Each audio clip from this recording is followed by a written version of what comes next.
Ladies and gentlemen, welcome to today's webinar, and we will just start our webinar now.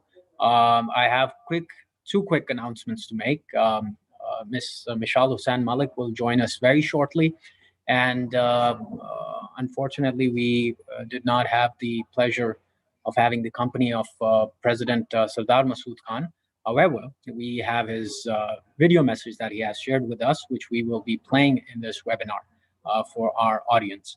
So we begin the webinar now. Ladies and gentlemen, welcome to today's webinar. I am Osama Nizamani. And since 5th of August 2019, India has embarked on a strategic campaign to marginalize Kashmiris through various political, economic, and strategic means. The BJP government has adopted various strategies to politically and economically embed non-Kashmiris in Indian illegally occupied Jammu and Kashmir to change its demography. To further this discussion today, our distinguished panel deliberates on marginalization of Kashmiris in Indian illegally occupied Jammu and Kashmir. I have three distinguished speakers that will speak on different themes of the larger topic. Before we begin the discussion, I'm glad to introduce our keynote speaker and panel members. Our keynote speaker is President Azad Jammu and Kashmir, Sardar Masood Khan. President Sardar Masood Khan is currently serving as the 27th President of Azad Jammu and Kashmir, a position he assumed on 25th of August 2016. Immediately before becoming the president, he was the Director General of the Institute of Strategic Studies, Islamabad. Prior to getting elected as the president of AJK, Sardar Masood Khan had a long diplomatic career with the Foreign Service of Pakistan. Most notably, he served as the spokesman of the Ministry of Foreign Affairs between 2003 and 2005, Pakistan's ambassador and permanent representative to the United Nations and other international organizations in Geneva, Switzerland, Pakistan's ambassador to China, and Pakistan's ambassador and permanent representative to the United Nations headquarters, New York. Our second speaker is Mishal Hussain Malik. Ms. Mishal Hussain Malik is chairperson of Peace and Culture Organization, Pakistan. Ms. Mishal is wife of Mr. Yasin Malik, chairman, Jammu Kashmir Liberation Front. As a peace advocate, she vocally calls for realization of right of self-determination for people of Kashmir. Ms. Mishal Hussain Malik will speak on social marginalization and human rights violations in Indian-occupied Jammu and Kashmir. Our third speaker is Air Vice Marshal Shahzad Chaudhry. AVM Shahzad Chaudhry is a former pilot and a commander in the Air Force, former ambassador for his country, Pakistan. Air Vice Marshal Chaudhry is now an analyst and strategic affairs expert on political military affairs. A writer for the News and the Tribune on strategic affairs, he carries his own columns for both dailies. He now consults on policy and strategy for the government and other political players. He has taught at both the Quaid-e-Azam University and at the National Defense University, Islamabad. He's frequently consulted on public policy issues as a public intellectual by government, media, and the political parties. Air Vice Marshal Shahzad Chaudhry will speak on security dynamics of Indian illegal occupation in Kashmir and its implications on the region. Our third speaker is Senator Javed Jabbar. Senator Javed Jabbar is a former minister in 3 federal cabinets for information and broadcasting, science and technology, petroleum and natural resources, and former advisor to the former chief executive of Pakistan on national affairs. Senator Jabbar is a prolific writer. His 16th book, What is Pakistaniyat?, published in 2019 in both English and Urdu, is prescribed in the curriculum of reputed education and training institutions. He was elected for 2 consecutive terms as Global Vice President, International Union for Conservation of Nature. Senator Javed Jabbar will speak on Indian strategies of changing demography in occupied Jammu and Kashmir and its implications on democracy. With this round of introductions, I now request Acting President DPRI, Brigadier Rashid Wali Janjua, for the welcome address.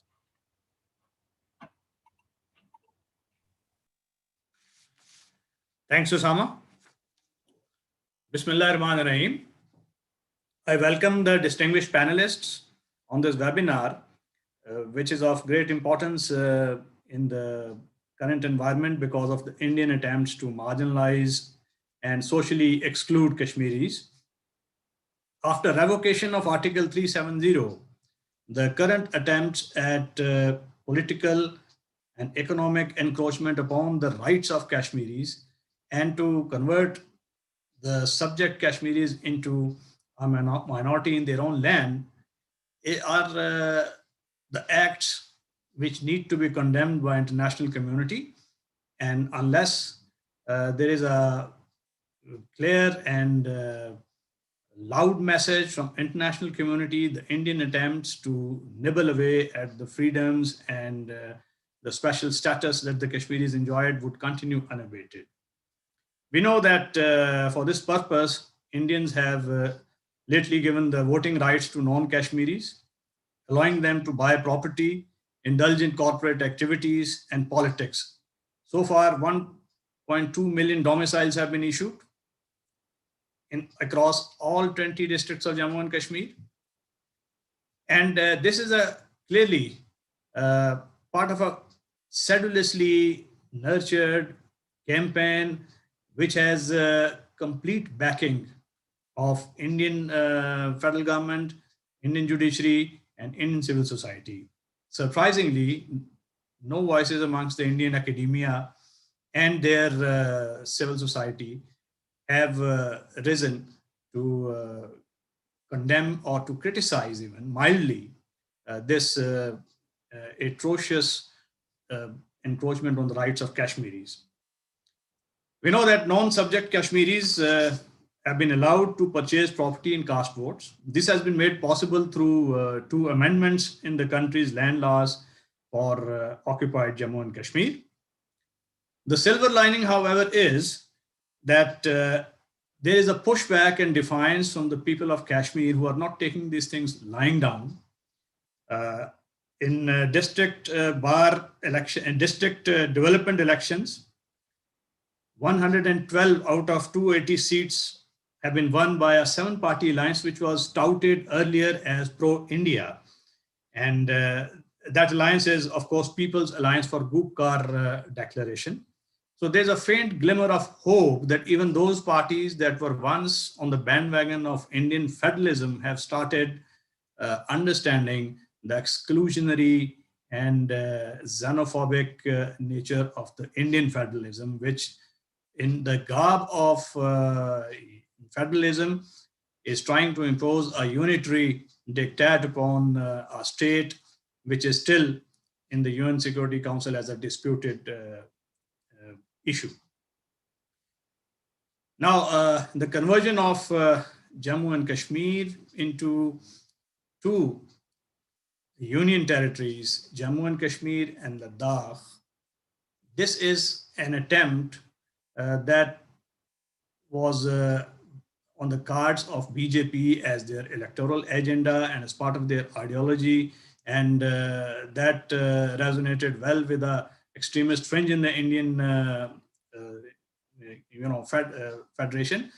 But this is something which is an egregious flaw, and this would stoke the fires of separatism in the Indian Federation, because the Kashmir case study would become such a festering wound that would impact upon the unity of Indian federalism as such. And this is an aspect that needs to be understood by the Indian politicians, their leadership, and the civil society. As far as the Kashmiris are concerned, they need our support, they need the support of international community, and they also need a clear articulation of their message and a planning whereby they should have a clearly collated evidence of Indian atrocities, which could be presented as a dossier in front of international fora like ICC, ICJ, and ICERD. And even the universal jurisdiction of domestic laws of countries like United States, Argentina, and UK and European Union could be invoked to highlight those atrocities, which are an attempt to sedulously impose complete subjugation upon the Kashmiris and to convert them into, minority into their own lands. Indians have embarked upon you know, measures such as buying property. Big corporate farms are being bought, which are converting the rich forest land, which had hitherto lain untouched, into corporate farms. And that is a veiled attempt to bring the Indian corporate mercantilism, just like East India Company came in India. So it's a neo-colonialism being perpetrated upon Kashmiris. Then the electoral constituencies are also being changed. The voting lists are being tampered with. The non-subject Kashmiris are being brought and settled. And this electoral constituency gerrymandering is a very dangerous, it has a very dangerous portents because it tends to alter the electoral demography, so to speak, of Kashmir, so that in any future elections, the Kashmiri Muslims, which were in majority 68% in Jammu and Kashmir state, would be turned into a minority. So all these attempts are meant at social, cultural, and political marginalization of Kashmiris. So the world must stand up and take note, and so should we, and so should the Indian civil society and the judiciary, which is supposed to be the conscience and the guardians of constitutionalism in India.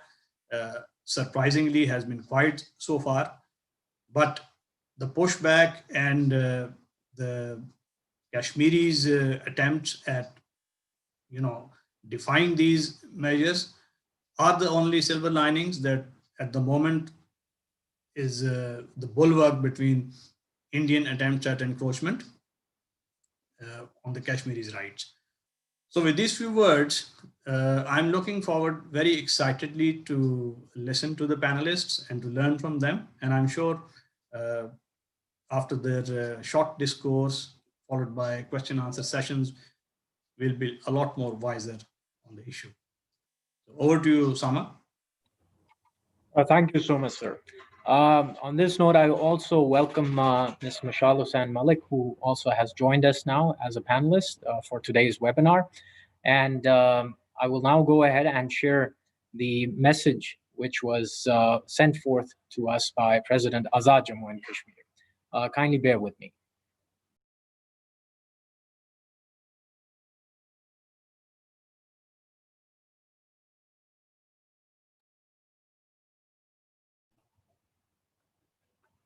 Brigadier Rashid Wali Janjua, Acting President, Islamabad Policy Research Institute, distinguished panelists. Please accept my apologies for not being with you in person. I thank IPRI for organizing this webinar. What I especially appreciate is a sharp focus on a series of measures that the BJP RSS regime is taking systematically in the Indian occupied Jammu and Kashmir to alter its demography, its geography, its statehood, and the rights of the people of Jammu and Kashmir as recognized by international law. Since August the 5th, 2019, India has invaded and forcibly and illegally annexed the occupied territory with its federation.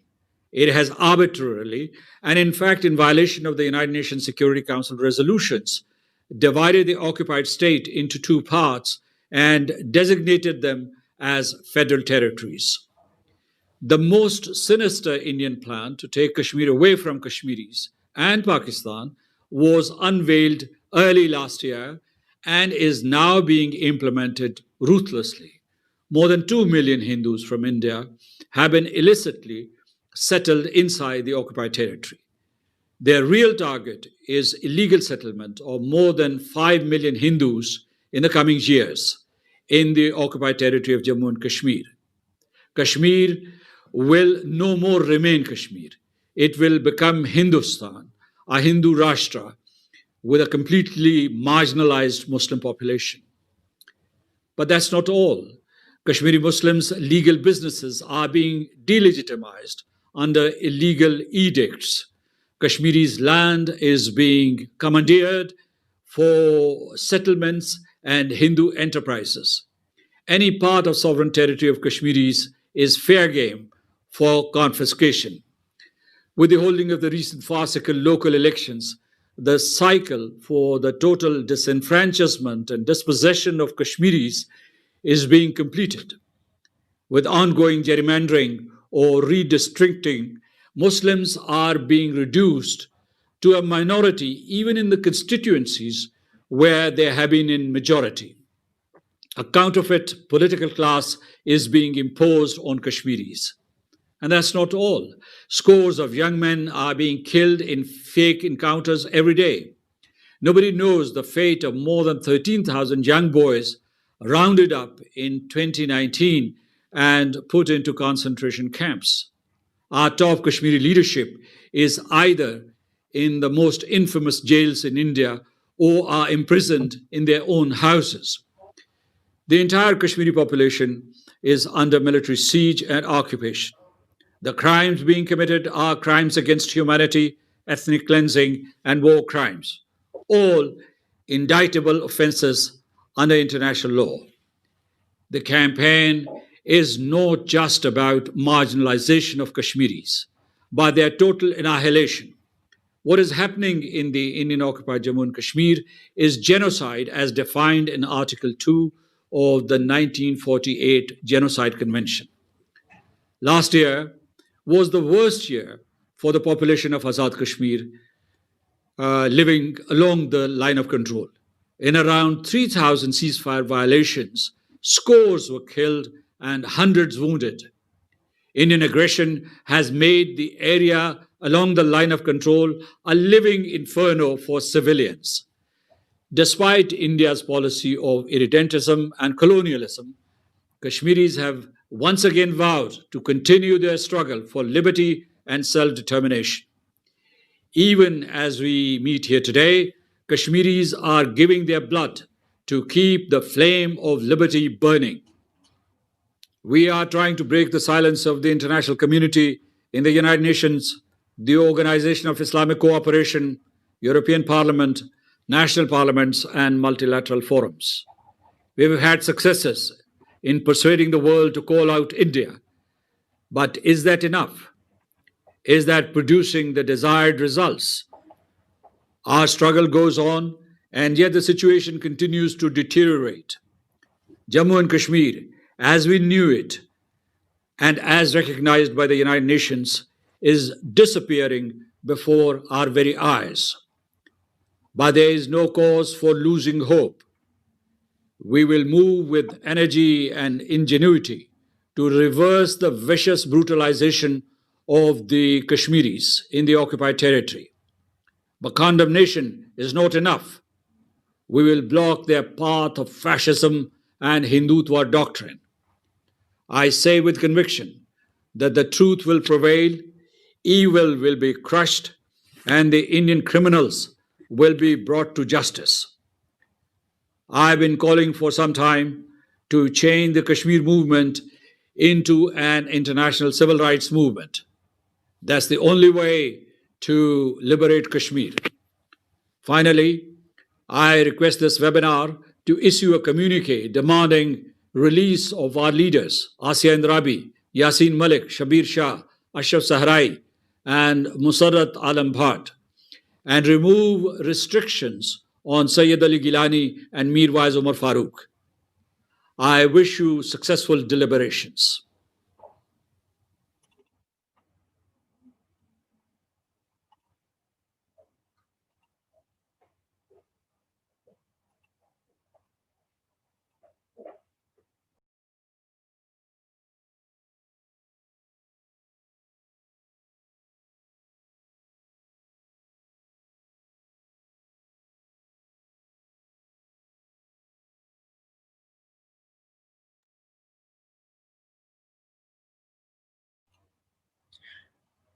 Ladies and gentlemen, now we will move on to our first speaker, as we've just concluded the keynote speech, which was shared by President Azad Jammu and Kashmir.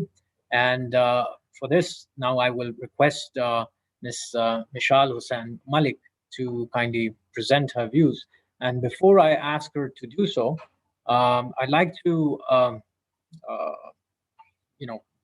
put forward a few points over here to our first speaker.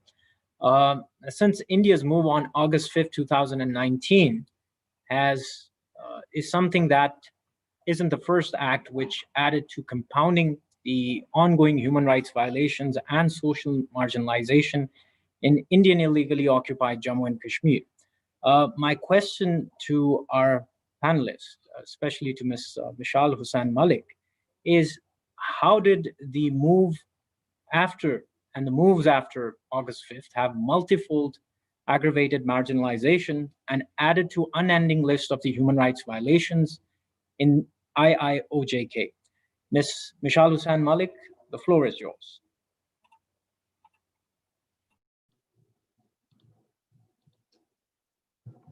Assalamu alaikum. Thank you very much, especially to IPRI Institute in Islamabad, Policy Research Institute, to Mr. Rashid Wali Janjua Sahab, to all the august speakers of this webinar. And the topic is very, very crucial. It's an emergency situation since 5th of August 2019, and which is the marginalization of Kashmiris in Indian illegally occupied Jammu and Kashmir. And I would like to share some of the key points regarding this abrogation, because there has been a lot of hype about it, that what India has done with Kashmiri people. But let me share a few key points before coming on the main topic. And that is that this was basically a lawfare which was committed by India, a latest form of war. Through the stroke of a pen, a presidential order was passed through which Kashmiris became refugees on their own land. And since then, till now, as the previous speakers and the organizers of this event have shared, that Kashmiris have been disenfranchised. There has been a dismemberment. Just imagine that you're in Pakistani soil and Pakistanis become refugees, and some alien occupation forces, they come along with their army and their civilians and come and settle here and take away all your property rights, your voter rights, your rights to exist, your identity rights, and you are left homeless, and without any shelter, and without any legal help, without any economic rights, without any human rights, without any basic necessities. And if you speak up, you are jailed or you are killed. And that is the situation there right now. I interact with a lot of students and go to universities and give lectures on Kashmir. And the Pakistani youth is very curious in knowing that what is the situation if you compare. What is the difference between when before Article 370 and 35A was abrogated? How was it different? I mean, there were killings going on at that time. Even now, there was occupation force at that time. Even now, draconian laws in the past, and even now the Indian forces have immunity. So what is the exact difference? So I tell them that before it was the Indian army, but now it is the Indian public which is coming and shifting there. As the Honorable President of Azad Kashmir said that they want to make it into a mini Hindustan. That is true. They want to make it into a mini India. They want to settle majority Indians over there through various economic packages, through various economic policies. They have announced Sanic colonies for retired army personnel. Lakhs and lakhs of retired army personnel along with their families are being transported to IOK. And then you have the industrialization policies through which industrialized zones are being formed for the industrialists of India to purchase land. Thousands and thousands of acres of land is being granted, allotted to them, though it's illegal in a disputed territory to change the dynamics. And then it is already a forest land and it's illegal to do construction here. There are water bodies over here. So in all forms, India is trying to capture the natural resources, the ownership rights. They're issuing all forms of legal control over Jammu and Kashmir, and even the bureaucracy of Jammu and Kashmir, who are part of the bureaucracy, though they are in very little percent, they are being shifted to other states of India, and Indian bureaucrats are being shifted here with a fanatic BJP mindset. And then a lot of tourist resorts over there. It's world famous for its beauty, for its heavenly feeling, appearance, everything. It's an abundance over there. Those tourist resorts are being taken control by the Delhi regime, by the Delhi state. And then there's an educational policy to which Indian students are being given the rights and the seats which were already of the Kashmiris in Jammu and Kashmir, in the educational institute, the universities, the colleges, schools. And then the Mehkama Awqaf has, where, because Kashmir is known for its Sufi shrines, they are being in control of India now after this abrogation. And property rights are being snatched from the Kashmiris. And at any time, anyone from India can come and they can take over your homes and kick you out. And Kashmiris are being transported towards the LOC, and they are cleaning villages through various fake encounters taking place in Kashmir. Because you must have observed during the previous regime of Mr. Modi that there were numerous, countless search operations, CASOs, taking place in Kashmir, and the excuse was, operations against the militants. But in reality, this was completely false, and it has been proven even now that the fake operations that go on by the latest killing of 3 youth in Kashmir. It was basically a fake encounter, and they put guns and weapons on their chests and just to get 20 lakh rupees as a reward or dividend for showing the Delhi Sarkar that they have killed militants over there. So through this excuse, they were basically grabbing thousands of canal and earmarking them in different districts of Kashmir and allotting them to non-state subjects in the name of investment, in the name of settling Kashmiri army personnel and the beggar community of India through social welfare policies. And now, especially since it's times of Corona, we have noticed an acceleration in their motives and their goals, and lakhs of residency certificates and citizenship is being granted to the Indians over there, and they are being given states subjects. So this is India's new, and then there is another Indian new construction policy which is aimed at rendering any areas in Indian occupied Jammu and Kashmir as strategic areas where the Indian armed forces can grab land in the name of carrying out unhindered constructions and other related activities. So the economy has completely collapsed. There's absolutely no human rights there. And above that, the entire nation is locked up, and the world has only seen a fraction of what a lockdown is like. But Kashmiris have witnessed lockdown, siege, curfew, all in one, shoot to kill curfews over decades. But especially after uh, abrogation of Article 370, things have become so grim that even our political leadership right now, it's incarcerated. First tier leadership, second tier leadership, they're locked up in various jails of India, various notorious jails like Agra, Jodhpur, Tihar, Central Jail, Jammu Jail, and whatnot. And they're being tortured there and no legal access. And just yesterday, a false charge sheet was prepared against my husband, Muhammad Yasin Malik, in a fake case, a politically motivated case, which is in complete violation of, Geneva Conventions on the Rights of Prisoners. And same is happening with Asian Rabi. She's also in Tihar jail right now, and a, a fake charge sheet has been launched against her as well. Uh, but since India is a signatory to Geneva Conventions on the rights of prisoners and its complete violation of international law, what India is doing, because this is, we have to keep in mind that this is a disputed territory.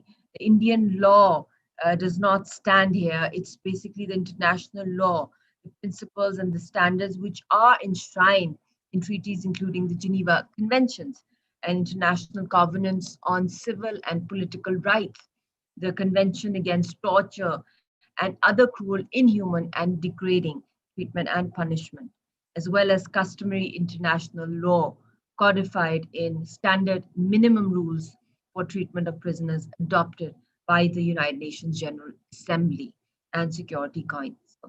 And India has blatantly, seriously violated its international law and commitments by turning complete blind eye when it comes to us, the people of Indian occupied Jammu and Kashmir, to various draconian laws being imposed on us.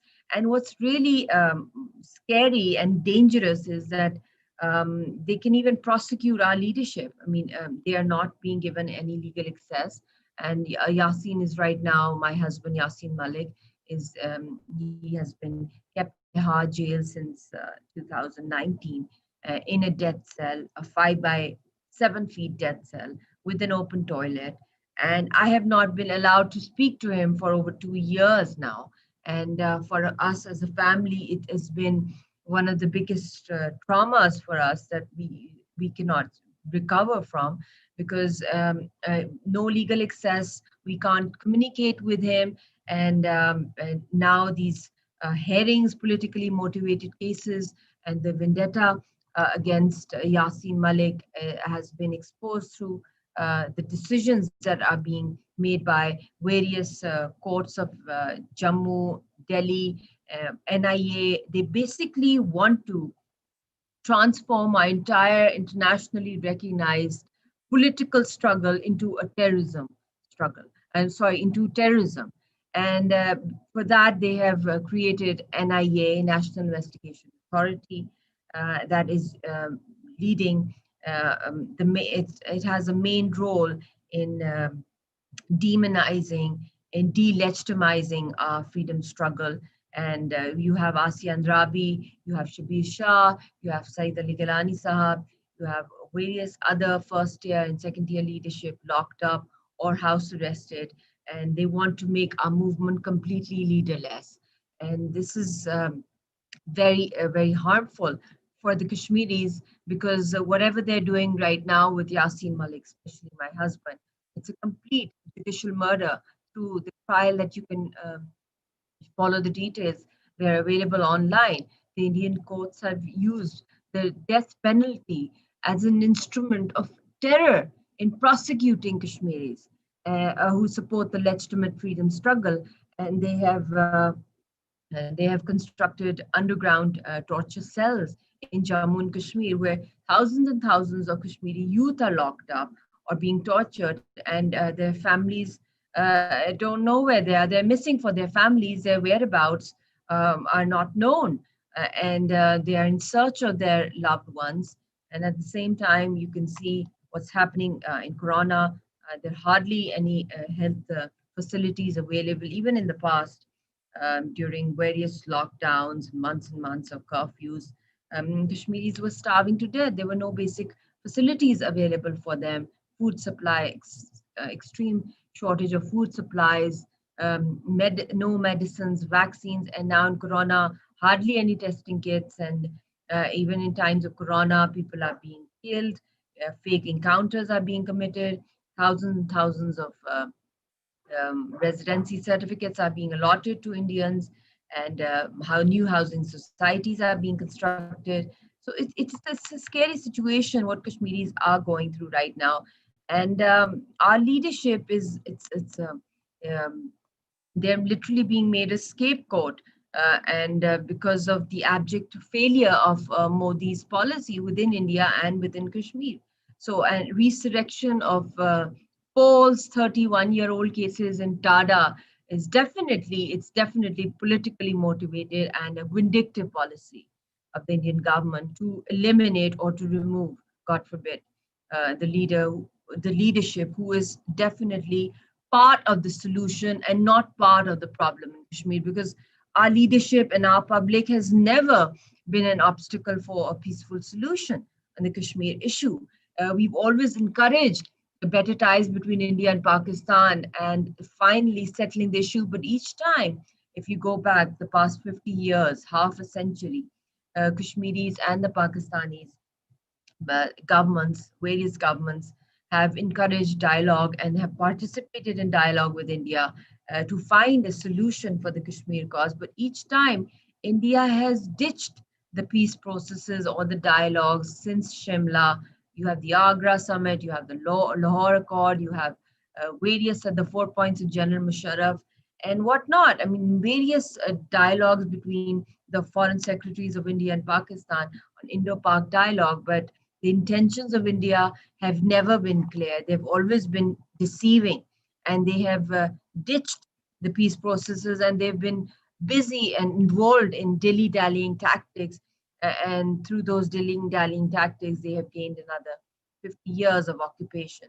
So I think since I've given you a summary of what's happening over there, I think we need to approach the UN Security Council to exercise uh, jurisdiction both under Chapter 6 and Chapter 7 of the UN Charter over both disputes and situations likely to endanger international peace and security. We must appeal to the UN to constitute UN commissions of inquiry on various, in fact, all custodial killings, including what happened with 3 youth right now, how they were posed as shown, their dead bodies were shown as terrorists or militants or whatever India wants to call them, whereas there were 3 youngsters looking for jobs and they were internees, one of them, and or including a UN commission on that 3-year-old boy, his grandfather, who was shot at during an encounter, and to persuade the chief persecutor of the International Criminal Court to open formal investigations to bring justice to all the perpetrators of the crimes of genocide being perpetrated in IOK. And genocide happens to be the biggest crime in the world. And after this lawfare that India has committed, definitely it has violated international law, international humanitarian law, UN Security Council resolutions. They have even surpassed their own Indian constitution because Article 370 and 35 were the only organs that were connecting Jammu and Kashmir with the Indian constitution to be administratively controlled till the final settlement of this issue according to the UN resolution. But even that has been cut by the by the Modi regime. So it is a complete jungle law. But technically speaking, Kashmir is right now independent because it's jungle law, because India has cut off the only connection that it had with the people of Jammu and Kashmir, and now they've come out openly as the aggressors, the occupiers in full force. Their army, their public, their regime, everything. So we need to explore various avenues of finding solution. As I mentioned, that the UN Security Council must form commissions, and they should persuade the chief prosecutor of the ICC to open formal investigations against these war crimes. And then Chapter 6 and 7, through which opening this dispute over situation that is unlikely to endanger international peace, and then to explore avenues of ICJ, if it could be approached or not, because I'm also in touch with various international law experts, and there are various opinions on it. But the one thing is in common, that after Kulbhushan's case was taken to the ICJ by the Indian government, they have set the precedence from moving from bilateral to international. So I think in Pakistan can explore this avenue, especially in the case of getting my husband released, because I am a Pakistani citizen. I appeal to the Pakistani government that my husband be released or we get to meet him. And then we have the case of Asian Rabi, which is very strong. Her son is over here. He can be contacted. We can have a team of people or the victims that can be backed by the Pakistani government, and it can be taken. Our case studies or our human stories can be taken into national courts. And then we have there's a very strong case of violation of Geneva Convention number 4, through which we can take our case to the UN Security Council. And there are various examples where, examples of the UN Charter where the East Timor independence or the bifurcation of Sudan, and a number of other facts which can strengthen the case of the Kashmiris for the right to self-determination. I think one more suggestion I would like to give to the Foreign Office through this important webinar is that they should form a separate division within the Foreign Office to advocate the issue according to the international law perspective, like forming a legal cell over there that can contact the world capitals and advocate and respond to the lawfare committed by India. They've presented a dossier on the RSS. I think they should work on different frameworks or legal ways or objections related to the legislations which were passed by India after this lawfare.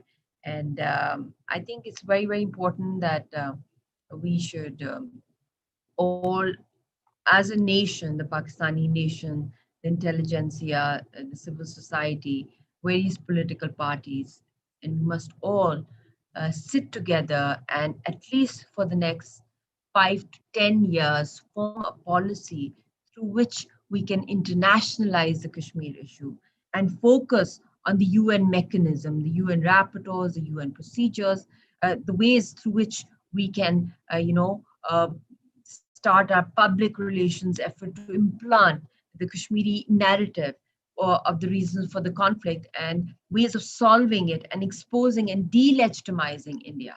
So I think we need to focus more on a persistent, systematic effort to blacken India in international institutions and to undermine its legitimacy and historical perspective.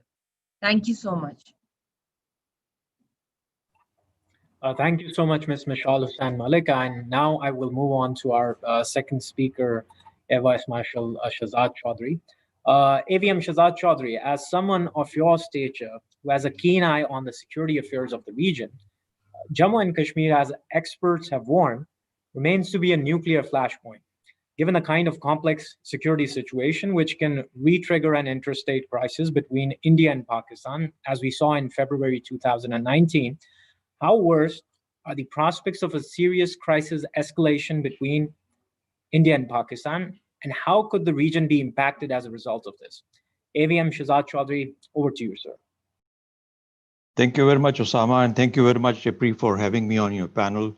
I think on a subject which is extremely key to our strategic, political, ideological, aspirational security paradigm as a nation, and we just cannot neglect this. It will be at our peril if we were to do that, since it involves so many dimensions of our nationhood. There are three larger points that I would like to make this morning to our listeners and viewers. One is the tenuousness of our western borders, because that is important in the sense of how the total security paradigm is imposed upon Pakistan, or what Pakistan has to cater to. So the western borders and this situation, that is one. Very briefly, I'll talk about it. Second is, of course, induction of China as an active war participant in Kashmir. Now, that has happened in the last year or so, and we've seen India and China facing it off in Ladakh. That, I believe, is also an evolution or a development of August 5, events of August 5 and onwards. So very briefly make a mention of that. And then what we perhaps in our looking at just the human aspect or the fundamental rights aspect of the Kashmiri population, we are tending to forget, or is how India is successfully manipulating the issue and giving it a different nature, the Kashmir issue as we've known for a long, long time. So those are the three areas that I would like to talk about. Now, August 5, 2020, the actions of the Indian government in terms of revocation of Article 370 and subsequently 35A have given, is actually opened a Pandora's box. What was earlier just a two-way confrontation or a contention is now expanded into a three-way. Now, we had added the third partner to it, which was the Kashmiri people, and that was absolutely right, because in terms of the fundamental right of self-determination, which was something that was to be awarded to them or to be given to them. And therefore, we had begun to informally include them as well as a third party. But what India has done is, after August 5 and subsequent developments that have taken place with the separation of Ladakh, is how China has been inducted as a fourth partner. And so that really is tending to impact on the dynamic or the structure of Kashmir issue. And that's an area that I would like to perhaps keep as the main running theme of my brief talk to you this morning. What has the separation of Ladakh done? It has got China interested in a big way. India, China are in a state of a near war, if not a war, and they've been to a slight bit of a exchange of blows in the last previous months. We know that a new and live war front now exists on the northern boundaries of Ladakh. Ladakh is a part of Kashmir. So earlier, if it was a problem between India and Pakistan, and we had now gradually begun to say, okay, Kashmiris need to be given a voice in that towards a solution whenever we get to that between the two countries. Now there are three participants in terms of a war that is now happening right on the northern border. So that's something that India has been able to either contrive or it has so evolved. Now, the induction of China strategically, politically, and militarily spawns its own set of strategic implications, which I said earlier. If it was a two-way war, two-way contention, now it's a three-way war or a three-way contention. The separation of Ladakh from the larger J&K, which is Indian-occupied Jammu and Kashmir, has meant that Aksai Chin also came into focus. Now, Aksai Chin, remember, originally has always been a part of Kashmir in the way that the geographical construct of Kashmir was determined. And when in the early 60s, Pakistan decided to hand over a part of Aksai Chin to China, because the majority of it was already in Chinese control, considering that it was in China's control, that was dependent on a particular clause included in that handing over of that area of some 800 square kilometers to China, was the fact that whenever we come to the resolution of Kashmir, it shall then again be or considered in terms of an overall resolution of the Kashmir issue as to where and how. And in case the area is a part of Pakistan, then whatever Pakistan and China have agreed to will now become a defined or a finalized state of handing over that part of 800 square kilometers to China. Otherwise, it continues to remain as a part of the disputed territory. So that becomes another complexity in how Aksai Chin coming back into focus because of Ladakh and separation of Ladakh has brought or expanded this conflict. So therefore, when you have competitive claims, which means instant confrontation and restructuring of what was a basic fundamental rights issue only till now,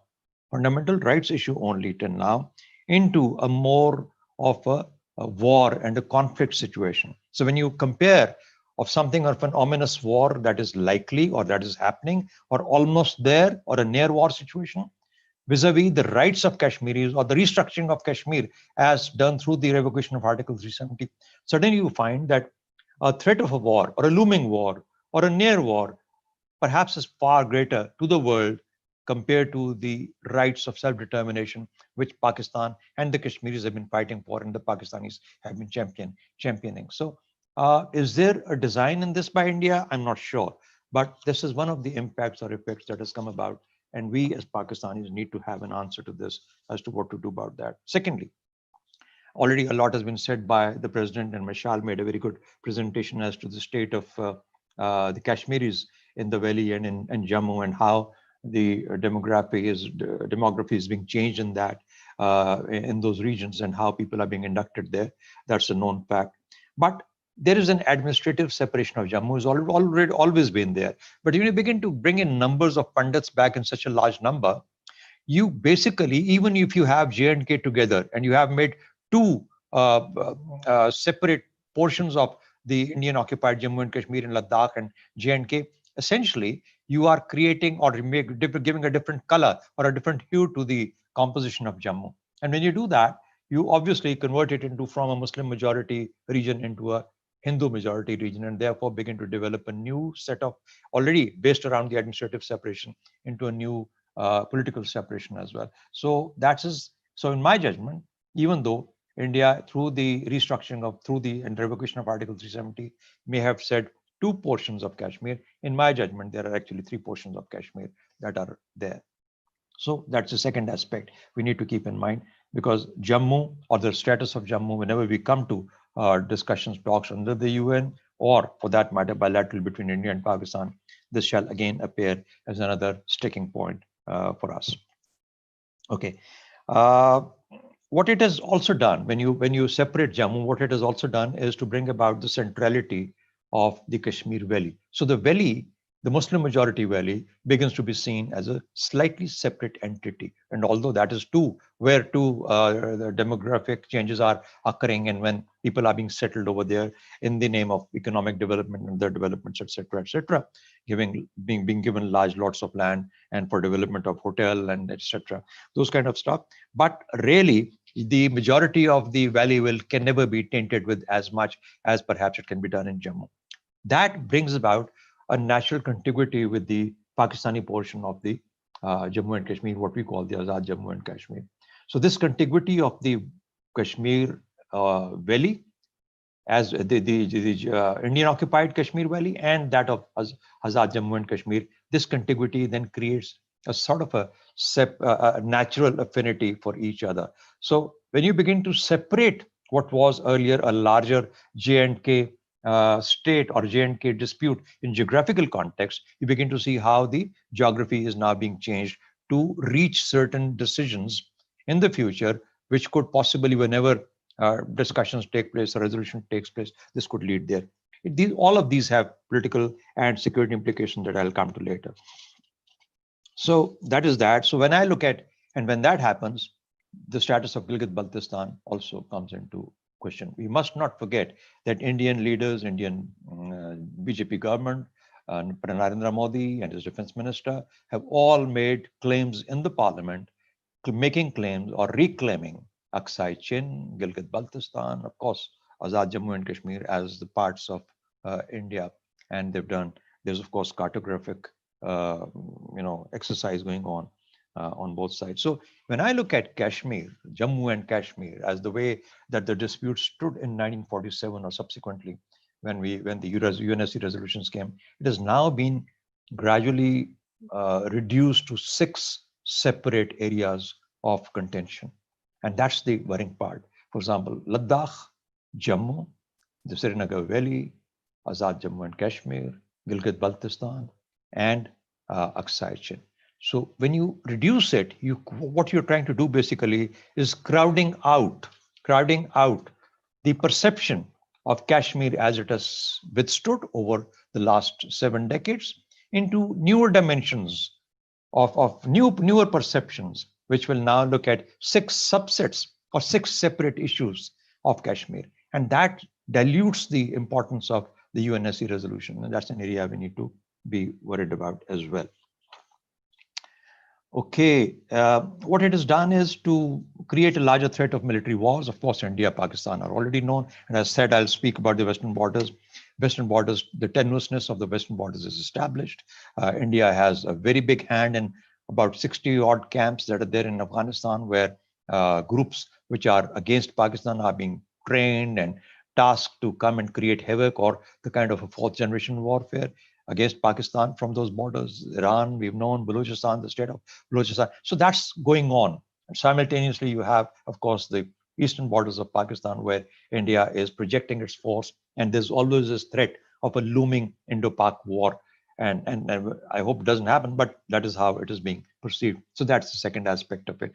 So you in this state, when you see that there is a scenario of war being created between 3 nuclear nations, India, China, India, Pakistan, the world tends to forget about the difficulties of Kashmiris as people, as far as the human rights are concerned, as far as their fundamental rights are concerned, and begins to worry more about the larger construct in terms of these 2 looming wars in subcontinent. Now that is how the security is going to be impacted in this, and that is how India is tending to crowd out the older perception and build and develop newer perception. Secondly, India is attempting to restructure the issue by diminution or the mitigation of the issue as is known and giving it a newer shape, mutation of the issue into newer shape. So the relevance of the resolutions as are known do not sort of anyway seem to should begin to get away from the minds of people.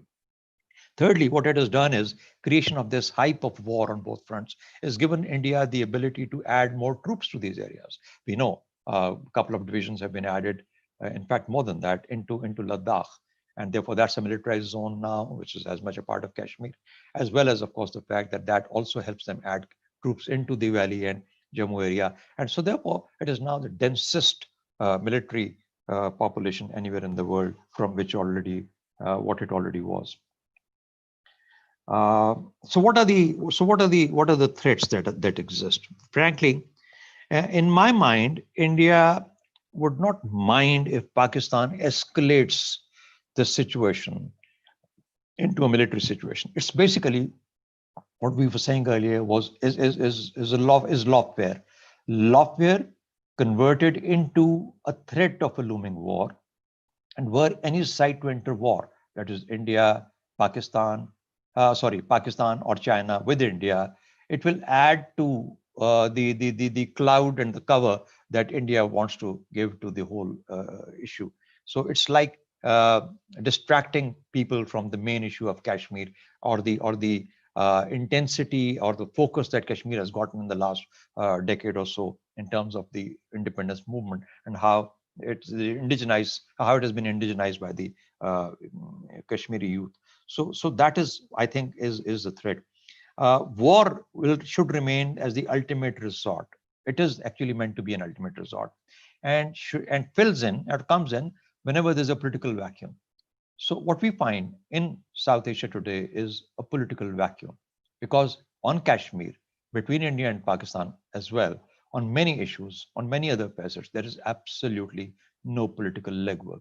And that creates a situation where military becomes your only recourse. And that's precisely what India wants. It wants a military recourse, either from Pakistan or from China or from both, and to be able to, of course, ward off one or the other, and therefore create a scenario whereby Kashmir goes into the background. So that is, there's this guile in the Indian design we need to be wary of. It is a tricky paradigm as far as Pakistan is concerned, and we need to determine how to get out of this. I think most importantly, whenever we are thinking of Kashmir, J&K, we must not let the geographical contiguity or the geographical definition of Jammu and Kashmir as a dispute ever be diluted into these smaller penny packets. We must avoid that. I don't know where does that take us as far as Gilgit-Baltistan is concerned. We'll perhaps give it a provisional sort of status, but we must keep reminding the world that Jammu and Kashmir as a geographic definition is far larger, and therefore whenever we get to that point of either the UN intervened resolution or, for that matter, a bilateral resolution, we shall have to come down to bringing everything. Now, whenever we say that, we also need to keep in mind whether, as a country, as a nation, as a policy, as a strategy, is that exactly what we want to do, or we may like to reorient or review as to how we want to define this entire issue. There is this possibility now to begin to look at it differently, but as long as it does not impinge upon the UNSC resolution, which is the foundation and the strength of Pakistan's legal and very, very moral stance, and also of the Kashmiris. So this integrity of the geographical areas or geographical definition is extremely important whenever we talk of Jammu and Kashmir. Secondly, it needs a political and a diplomatic strategy to see off this Indian design or the guile in the Indian design. We need to look at the fact that how India is playing up its mechanism, and therefore, in that sense, we must have our diplomatic and political answers to it. How do we do it? Our diplomacy will have to rise many notches above where it stands today in terms of its ability to take the entire message to the people, of course, in coordination with the policy that Pakistani state and the Pakistani political establishment must develop. And Pakistani political establishment must have a reasonably or far better understanding of how things are developing. It's worse to hand it over as a subset to the military establishment and say, you take care of Kashmir, you take care of India, Pakistan. No, it is essentially, when you do that, you are actually playing the game of India. Don't do that. It has to have a political investment into the definition of how we want to look at this particular problem. And thirdly, of course, if nothing else works, then it will be a military response. For that moment, and I hope it doesn't happen. Till then, and I hope it doesn't happen, as I say again, and the political establishment is able to take control of, and the policy provides us the answers. But till that happens, I think a proportionate response to whatever India imposes upon you is the best policy. We should try and avoid giving a chance for escalation to what India desires. So those essentially are my submissions. And if there be any questions later, then I'll be happy to answer. Thank you very much. Thank you very much, sir. Now we'll move on to our next speaker, and that is Senator Javed Jabbar. The last time we had Senator Javed Jabbar at IPRI was back in July 2019, a month prior to the unfortunate revocation of the Article 370 in Indian illegally occupied Jammu and Kashmir. So Senator Javed Jabbar, India, especially under BJP, after its re-election in IIOJK, is moving towards introducing systematic changes that may enable India in altering the ethnic, cultural, and political visage of the occupied valley. While these moves are motivated by BJP's Hindutva-driven politics, how are India's actions aimed at altering the essence of plebiscite and aspirations of self-determination for people of Jammu and Kashmir at large? Senator Javed Jabbar, over to you, sir.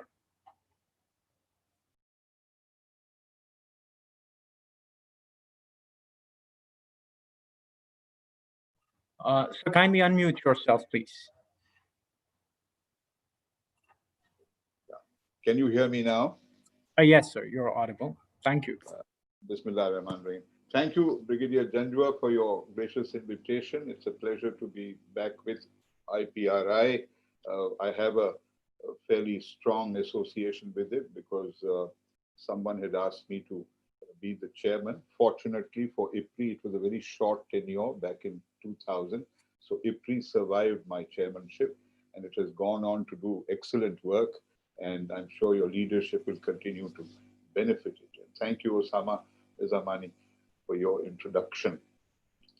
I do commend, I think I greatly admire the clarity, the forcefulness, and the very constructive way in which all three preceding speakers have addressed this subject, starting with the President of Azad Jammu and Kashmir, Sardar Masood Khan, who made a very clear and forceful exposition and calling for the launch of an international civil rights movement rather than confining it to Kashmir in order to strengthen the credibility of Kashmir.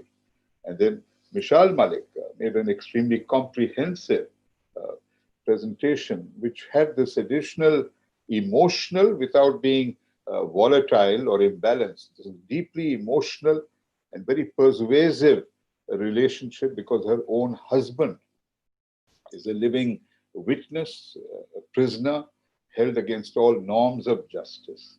And thirdly, Air Vice Marshal Shehzad Chaudhry has made also some very perceptive and insightful observations about the geographic contiguity dimension, about the need to guard against allowing it to become a nuclear potential issue rather than forget the basic fundamental truth about Kashmir. When one talks about the fundamental truth about Kashmir, I just want to take a step back from the 21st century and the 20th century. And not in order to evade it, but just to get the perspective right. I see this region of Kashmir as an incredibly tragic region. Tragic not in a sense of the Kashmiri people being bereft of certain qualities, but what humanity has done to Kashmir through history. I mean, I just take the past 400 years. It was an autonomous region, various principalities, but since our own Mughal dynasty in which we take justifiable pride for some of its facets, and in some we do not take pride. But that symbolizes a Muslim ascendancy after the sultanates of the Lodhis and the slave dynasties. The Mughal Empire takes over Kashmir in the middle part of the 16th century.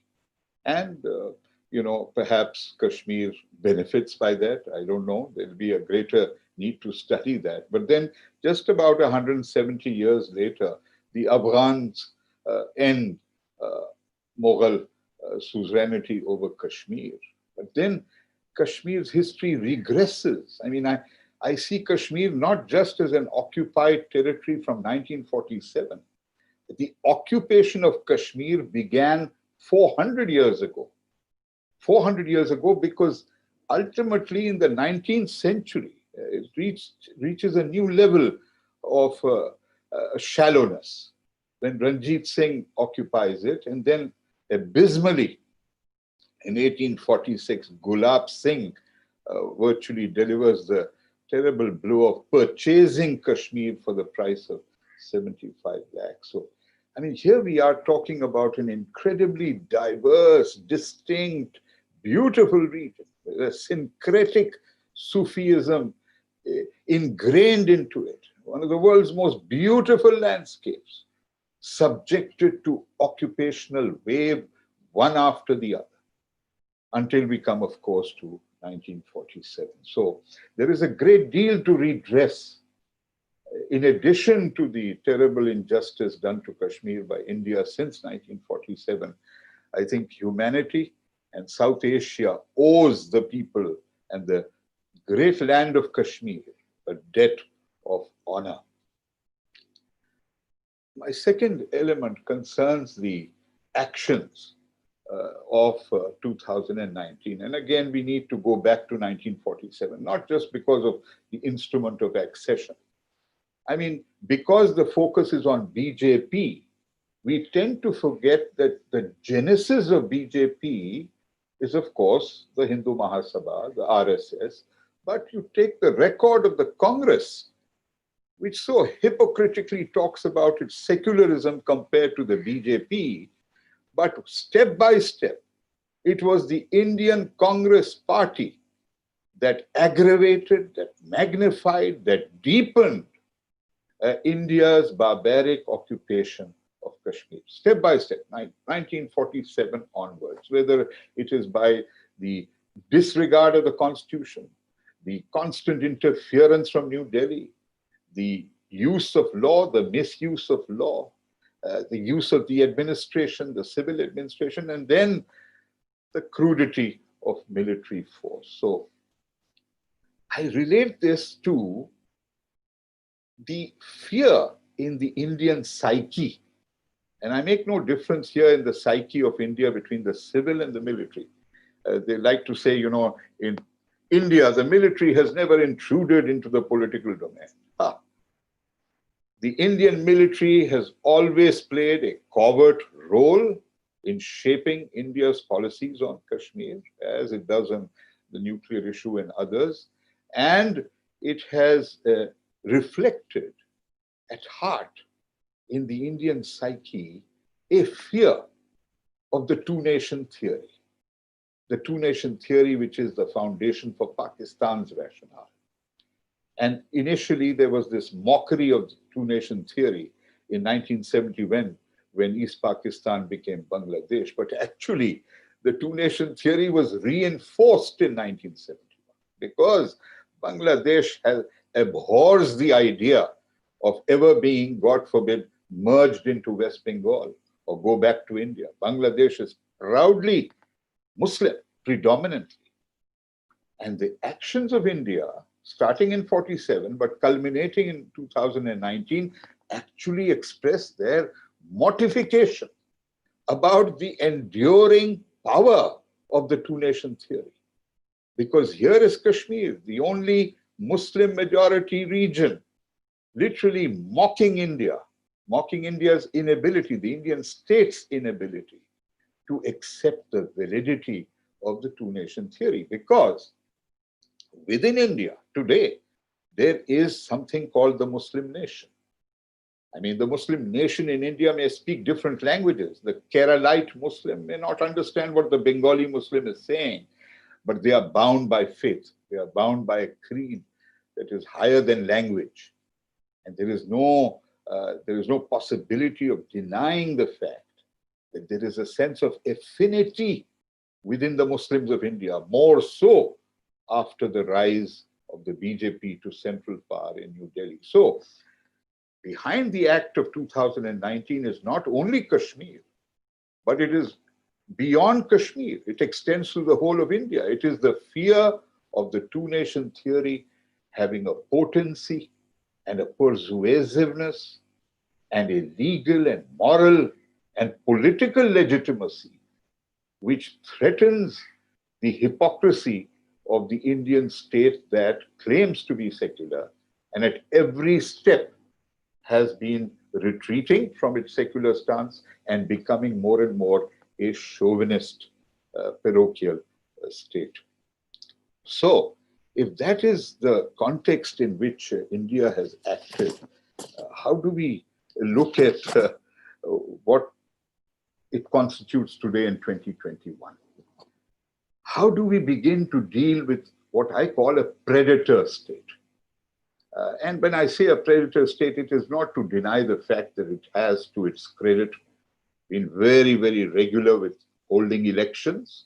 You have to give India the credit for never wavering from the holding of elections. But as we know, democracy is more than the holding of regular elections. So that is a very important part. But you look at the historical evolution of the Indian state, it is a predator state. Whether it was the fact that the 560 plus princely states, very small micro states and large states like Hyderabad, Deccan, encircled by India on all sides, had no choice but to accede to India eventually, as they were forced to. But India used force, whether it was Junagadh or whether it was micro states, or whether it was Hyderabad, Deccan that refused to accept the terms that were being offered to it. It was force. It was brute military force. And it was a predator state that didn't just stop there in 1947, 48, 49. It endured. Even Sikkim was absorbed actually through force. They held a referendum, but that was a staged affair. So how does Pakistan deal with a predator state that is disproportionately larger than it, 5 to 6 times the population, growing at a rate faster than us, scheduled to become the world's most populated country, going to overtake China in the next 20 years. And at this time, that predator state next to us is aligned with the world's most powerful military state, which is maybe 10,000 miles away, but that is a reality. And even with the change of party and administration and president in Washington, D.C., one cannot sense a greater rationalization emerging, and how long that will endure.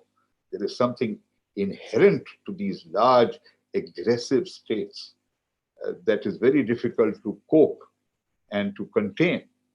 China is an excellent example of a large state that has not violated the principles of hegemony. And of course, it has a dominant influence in its region, as all states of that size will, but it is not a predator state the way India is. It is not a state like the United States, which has, at last count, about 800 points of military presence, as a large base in Qatar, or a small base in Bahrain, or what have you, a naval base, or what else? 800. So how does Pakistan look at this? And how do we compare it to what has happened in history?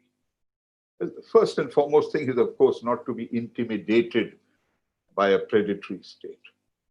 And history has examples where people who are resolute, who are determined to preserve their territory and their identity, can defy much larger aggressors. Empires have collapsed. Big states have imploded. History is replete with examples. And there is an example which is very inspirational, Algeria. We fought such a determined war. The land that talked about liberty, equality, fraternity, the great French Revolution, many things are made about French secularism. I wonder what happened to French secularism when it was busy being a ruthless, aggressive colonial power in the 20th century. And it took defeats in Vietnam and Algeria and other parts of West Africa to retreat reluctantly. So is Algeria a model of what can happen in Kashmir or what Pakistan can do? Well, Algeria was, first of all, not contiguous geographically to France. There was water in between. That makes a big difference. Here, Kashmir, thanks to Ratcliffe's terrible act of allotting Gurdaspur to India, made it possible for the only land route at that time to be used by India to occupy Kashmir. So what do? I'll come to that as my very last point to that answer. But looking at the state of India today, can we find hope that this predator state psyche will change?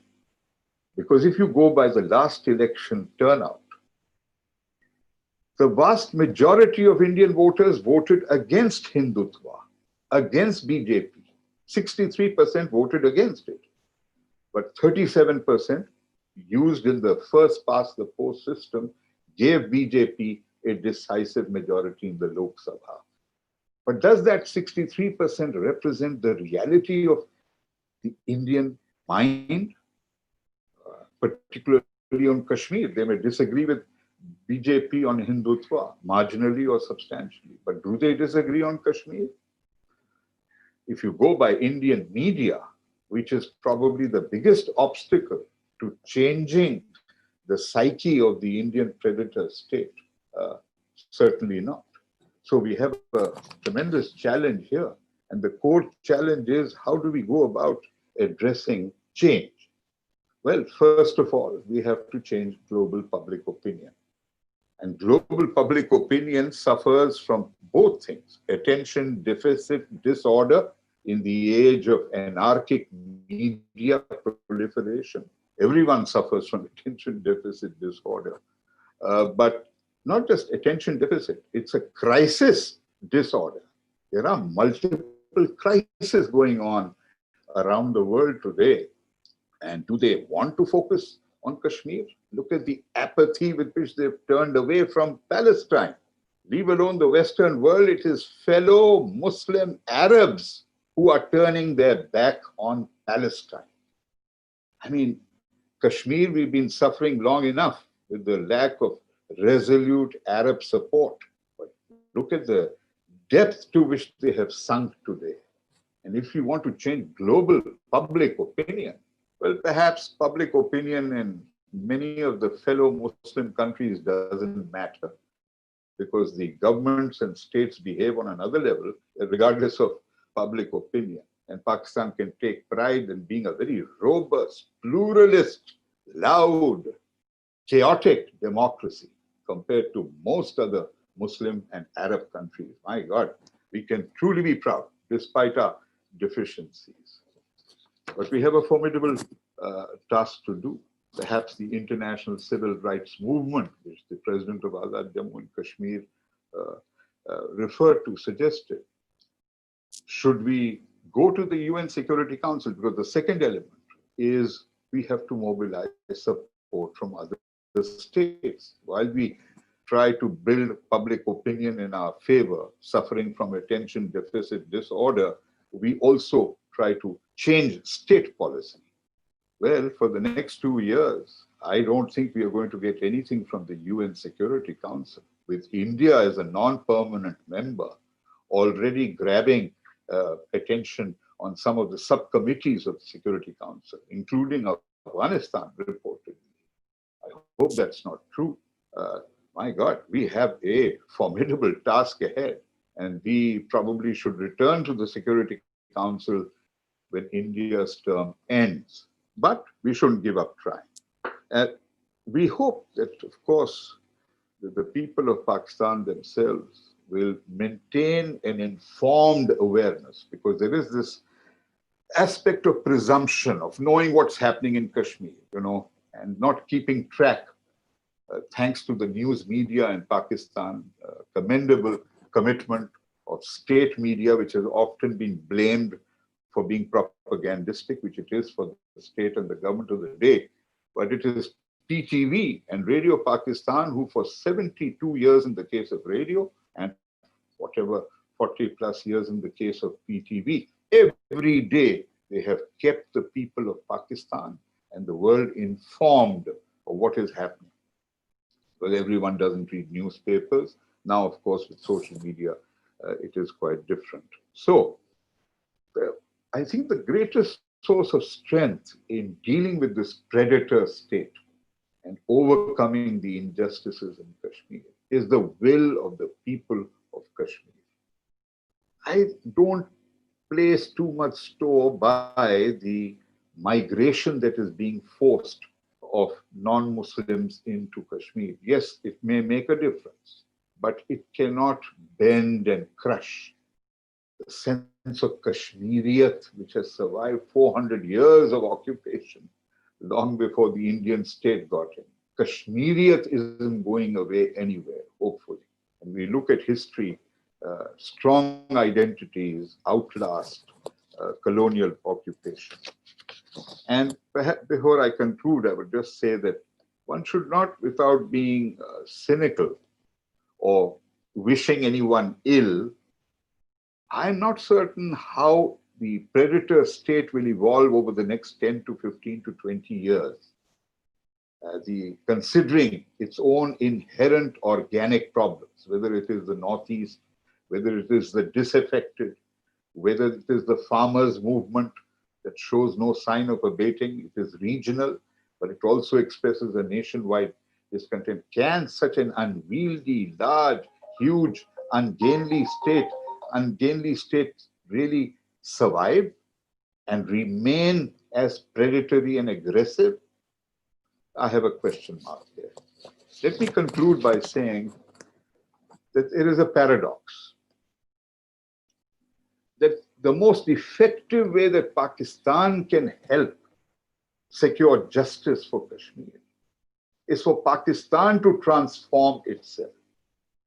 The more Pakistan transforms itself internally in addressing the inherent contradictions of state and society, of social and economic injustice, of having an economy that does not reflect the enormous potential and strength and dynamism of the people of Pakistan, I don't think we can make effective our policies on Kashmir. So it's ironic that in order to do justice for Kashmir, we will first have to go through a cathartic, transformative progress. And I like to say that Pakistan, considering the asymmetry of the region, should take a lesson from how the most inappropriate example, but very apt, Israel, 9 to 10 million people, holding 425 million Arabs hostage, 22 Arab states, helpless before a state of 10 million people. So the way for Pakistan to deal with an asymmetrical, predatory state in order to secure justice for Kashmir is for us to become the Israel of South Asia, in the best sense of the term, not in the worst sense, but in the best sense. How to take smallness and make that into a strength and transform yourself. Thank you for your patience. Thank you, Senator Javed Jabbar. And now with this, we will move on to our question and answer session. I was anticipating Lieutenant General Naeem Khalid Lodi. Unfortunately, due to some reason, I'm unable to locate him in our panelists. So I will go ahead and move to other questions that I have before myself from our audience. The first question happens to be for Ms. Mishal from Ms. Zainab Iqbal. She says, do you think Pakistan has lost the Kashmir cause? Do you consider the steps taken by Pakistan government so far as effective and proportionate? Ms. Mishal Hussain Malik, your take on this, please.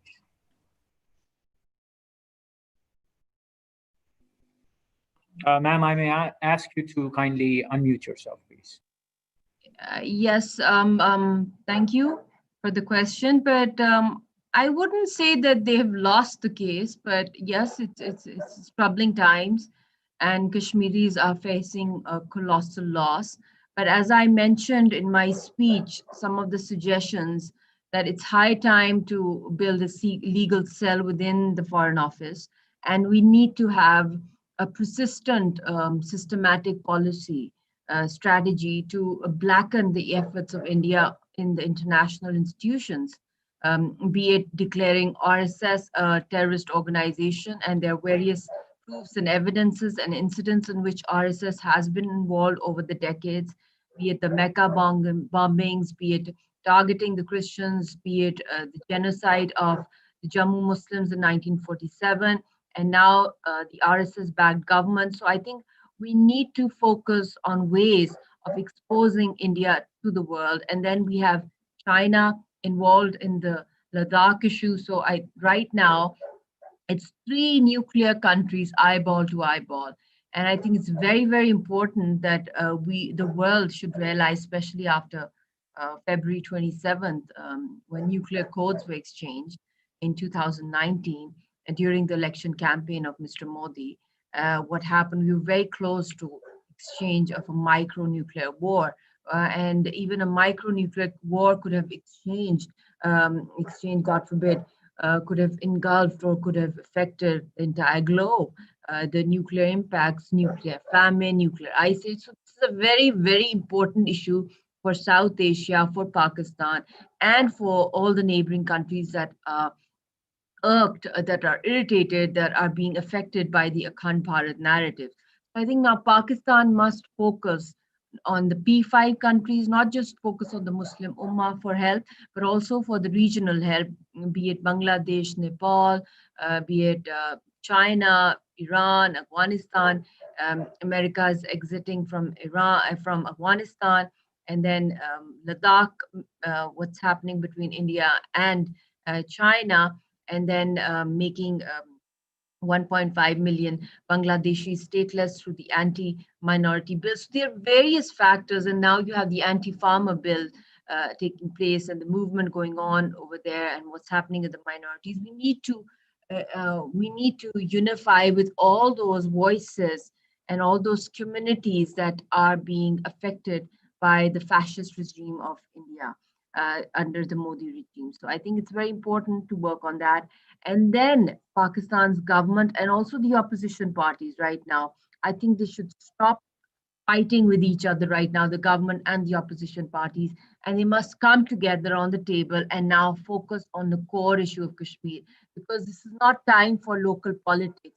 It's time for regional stability and peace, and we are very close to a war, as one of the previous speakers also discussed, the plans and nefarious designs of the Modi regime. So I think we have a lot of empirical evidences also to support our right to self-determination. We have a lot of LOC victims in AJK, near the LOC. A lot now, even the UN a vehicle has been targeted by the Indian gun, by the Indian occupation. So I think our case has become stronger. We have 3 UN reports that have come forward. It has been taken up the issue in the Security Council twice, and now might be again as well if we keep on focusing on delegitimizing this act. But we need to explore international avenues, and time is running short. As I say before, that in the next 3 to 4 years, God forbid, the pace at which Indians are being settled in Indian occupied Jammu and Kashmir, I'm afraid we will become into a minority in the next 3 to 4 years. And if by then India says that, okay, fine, let's have plebiscite, then we'll lose the whole battle. Kashmiri people, their sacrifices, and right now they're leaderless. So I think it's double burden on Pakistan and the Kashmiri diaspora internationally to work together, to be unified, and there should be a national consensus. On paper, there would be, but in practice, if every political party of Pakistan's manifesto was the Kashmir issue, but in reality or in action, we need to show the world that we're all on one page. Kashmir committee cannot solve this issue. This is an issue of the nation, and Pakistan has high stakes with Kashmir.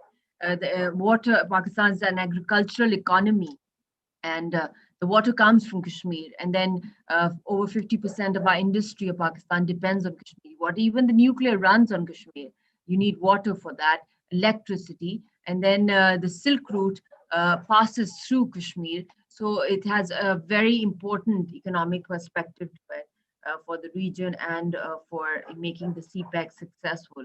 So China is part of the permanent five countries. So we need to engage with international leadership, international voices, especially the P5. And Pakistan desperately needs to send high-powered delegations around the world that are fully equipped, that are well learned, that have articulate skills, that are committed, that have the intentions to advocate the Kashmir issue, not just to go on a visit or a tour, to go for shopping, or to just generally speak about Kashmir with lacking the passion and lacking the elegance. So all these things, and direct stakeholders, which is very, very important. Maximum Kashmiri input, be it the Kashmir committee, be it the Kashmiri delegations. These Kashmiris should be leading it from the Pakistani side as well. And I think we need to ask our government also that what is their future plan? How are they going to respond to this lawfare? I know there was COVID times, Pakistan, people could not travel around the world, but a lot of webinars were hosted. But I believe that slowly and gradually, when the lockdown lessens, we need to, expedite our international advocacy skills, and we need to, go globe trotting and expose India. And we need to have a year's plan, at least within a year. How many countries do we have to focus on? What international avenues? We need to have a strong legal team, people experts on human rights, on the history of Kashmir, on the demography issue, and Kashmiri victims. They must be taken on board, and Kashmiri stakeholders. So this is part of my suggestion. So we haven't lost the battle. Kashmiris will never give up, but it's not humanly possible for an unarmed nation to keep on, resisting, because we don't have any weapons, we don't have any bulletproof jackets, we don't have any tanks or bombs or anything to, we're defenseless. So till our last breath, Kashmiris are going to face it. We're coffin clad, but I think that is not part of the solution. Kashmir can become into a graveyard for Kashmiris, but in the end, who will win? So time is running short. So we need to have a full-fledged policy with a national consensus, and where at least a Kashmir emergency should be imposed in Pakistan, that all non-issues, I mean, I call them non-issues right now, local issues, they're important, but not as important as the lifeline for every Pakistani. How will you survive if there's no water? I mean, you have a lot of Kashmiris settled in Pakistan, divided families from Jammu. There's human sufferings, there's Muslim brotherhood, you can say, but humanity is above all. But Pakistan has direct economic and security and peace costs attached to the Kashmir issue. Thank you. Thank you very much, ma'am. I have the next question from another researcher at IPRI, and this is actually for Air Vice Marshal Shahzad Chaudhry. He has actually said that Pakistan has rejected concoctions based on fake news in Indian media, especially the allegations regarding the transfer of foreign fighters to Indian illegally occupied Jammu and Kashmir. But on the contrary, we see that India has developed quite an intensive and quite an aggressive approach when it comes to supporting, funding, and executing terrorism in Balochistan and across Pakistan.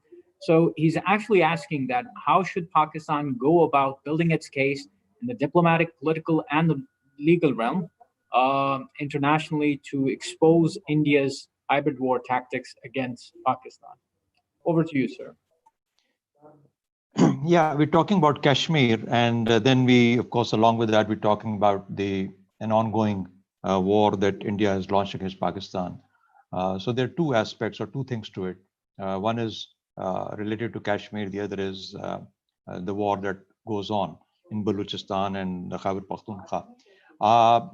Look, I mean, the war in Balochistan, Khyber Pakhtunkhwa, from the boundaries or the borders of Afghanistan, or from across the borders of Afghanistan and perhaps parts of Iran, is something that Pakistani military, Pakistani security agencies and the state will have to contend with in terms of fighting it out, in terms of winning it, in terms of making sure that our hinterland is kept away from the threat of a second front, as has been tried to be created or or has been attempted to be created by India. So that's an area that we need to look at in the sense of fighting it out and making sure the fencing and ensuring that we have the right number of troops and the right kind of intelligence and all that combination is essential to all these things, and that's an ongoing thing.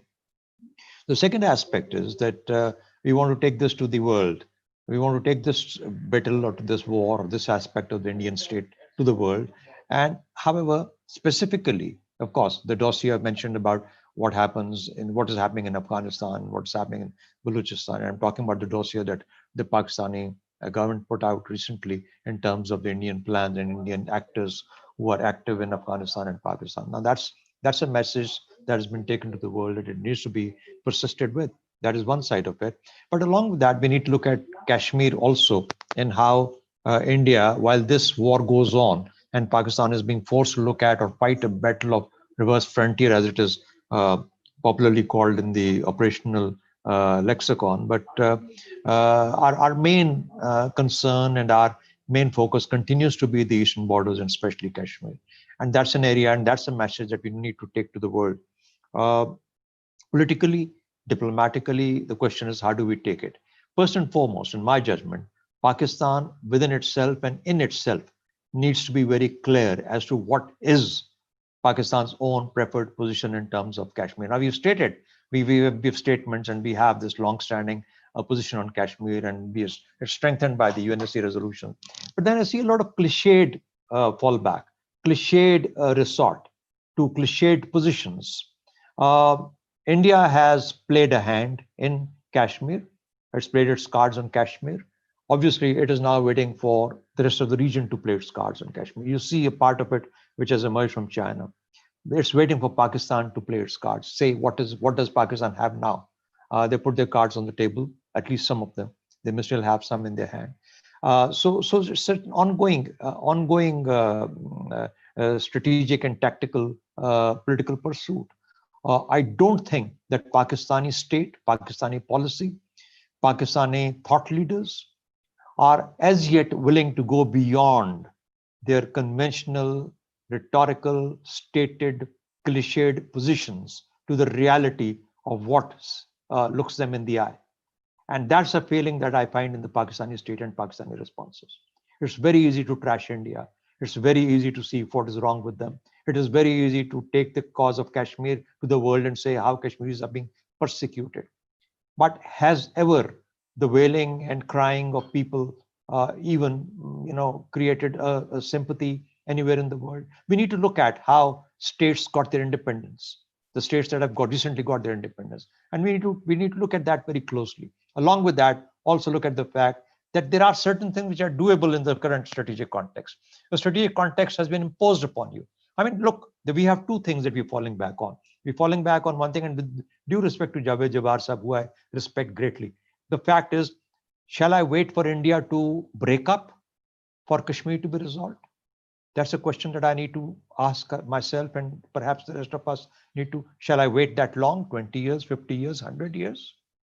Number two, shall I depend and wait on the Kashmiris to bear the persecution out? They are strong enough to withstand what has been happening to them for the last 70 years, and I know they will withstand and stay on for the next 70 years. Is that strategy? Is that the way that you take the message to the international world? I don't think we have done enough for the Kashmiris or for the Pakistanis or for their interest. I think it's time to look anew, create more thoughts, create more ideas, and take this message to the world. And that is what we need, we must do. And that's the answer, hopefully, to the question that I was asked. Thank you.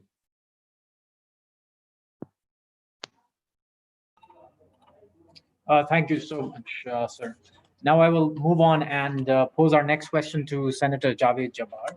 And since Senator Javed Jabbar happens to have quite an extensive experience dealing with the media, I'd like to ask him that, given the kind of background that he has in media, how should the digital media in this age of pandemic, when we have physical interactions and physical kind of engagements all over the world, mostly curtailed due to the pandemic, how would you suggest that digital media be harnessed in order to create this awareness, especially among youth and among the international audience, to mobilize the international opinion regarding the issue of Jammu and Kashmir in particular, and particularly what has been happening right across the LOC in Indian-occupied Jammu and Kashmir? Sir, your take on this, please. And especially considering your remarks on the fact that today we live in an age of crisis disorder or attention deficit disorder, as you put it. Thank you, Osama. At the outset, I want to clarify that my dear friend Air Vice Marshal Shehzad Chaudhry has referred to only one aspect of my observations when I said, how likely is it that a predator state may implode? I was certainly not recommending that as part of a strategy. I was expressing a thought, because the purpose of a seminar is not to present ready-made solutions only. I mean, that would require a bit of arrogance on anyone's part to assume that I have a ready-made 10-point strategy on how the Kashmir issue can be resolved. Yes, everyone is entitled to ideas, and everyone who has participated so far has made extremely perceptive observations. But at no point, I want to stress this, have I suggested that we simply sit back and wait for India to implode? I never said that. So please don't misunderstand what I meant, because it can convey a very misleading impression. I have only said that going by how empires and nation states have imploded or exploded in the past, that could be one possibility. But then I pointed out that if we think that the Indian people's psyche can be changed for the better, then not by the Indian media, which is at the moment even probably as hostile as the Indian military is towards Pakistan, if not more. So that having been said, and I don't want to make this into a back and forth argument, I'm just putting my views on record. On digital media, Osama, Pakistan, in a very limited way, is already addressing this issue. But it is not adequate. We need to invest far more than what we are doing in the whole challenge of reiterating Pakistan's position and in advancing the strategy. Now, I deliberately did not refer to the great vacuum, the mystery of why Pakistan has not been mobilizing its own indigenous intellectual resources for the past several months. As Mishal Malik very correctly pointed out, why is this silence going on? What is stopping the government of Pakistan from commissioning groups or individuals from different parts of the country, led by Kashmiris? Not necessarily always so, because in order to make a credible case for Kashmir overseas, we also need to make a credible case for Pakistan. The hard, harsh fact is that Pakistan today enjoys is the wrong term. Pakistan today suffers from a very negative image globally. We are misunderstood, we are misrepresented, not only because of the disinfo lab, but because what we ourselves have failed to do. We do not use the potential of global mainstream media nor of social media to the ultimate nth. And even if it is not possible to invest in the ultimate nth, there is great scope for increasing our financial, our conceptual, our intellectual engagement with various networks of communication under the rubric of public diplomacy. Now, for the record, of course, the foreign minister has convened a public diplomacy advisory group, but we tend to speak to the converted. I mean, this seminar, for example, it's an excellent exchange of ideas. But these are the kinds of networks that should be conducted in the United States, in Europe, in Japan, in Southeast Asia, outside Pakistan. We are already converted. We need to convert the steel worker in Pittsburgh in the USA who probably hasn't even heard of Kashmir. But let's begin with the think tanks of Washington, D.C. and the university campuses. There where they produce research and policy papers, most of which are very skeptical about Pakistan and very empathetic to India. So not only in digital media, we have to take up the challenge of academia in Europe, academia in Eastern Asia, academia in America, to try to begin to change public opinion and opinion of those who influence policy in our favor. And that is why I referred to the fact that we need to improve ourselves. Look at the irony that at a time when Pakistan used to be accused of conducting jihad in Kashmir, here is the leader of the PDM yesterday saying that now the removal of the government in Islamabad is the jihad. I mean, the jihad concept, which no non-state entity has the authority to declare. Look at the irresponsibility of a person who was previously the chairman of the Kashmir committee, now declaring that the real jihad is the removal of the government. I mean, these are the enormous contradictions within us. And that I am really so distressed at a time when they know that the Indian guns are absolutely aimed at Pakistan, not just across the line of control, but the media guns, the policy guns, the diplomacy guns. Here we are criticizing the government for having allegedly sold out Kashmir to India. I mean, what kind of an absurd charge is this? So absolutely, I endorse the call of the other two distinguished speakers for us to build solidarity within the country and speak with one voice at this time more than any other. And digital media, certainly, we are investing fractionally in it. There is great scope. We have not tapped the corporate sector in Pakistan, private philanthropy. If the government is short of money, there is no shortage of money in this country. We have a huge reservoir of resource capacity that we have not harnessed. I am aware that recently some efforts have been initiated with ISPR and with the armed forces to do this, but I think it also needs to be done much more vigorously on the civil front. Yes, Shahzad Chaudhary Saab, I think you wanted to say something. So I would ask you to kindly unmute yourself, please.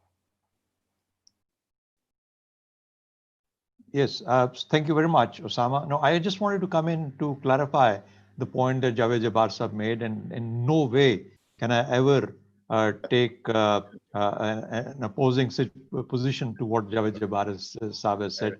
He's a mentor. He's someone that I have respected greatly all through, and he knows that very well. And we work together on a number of areas and places. So that actually is.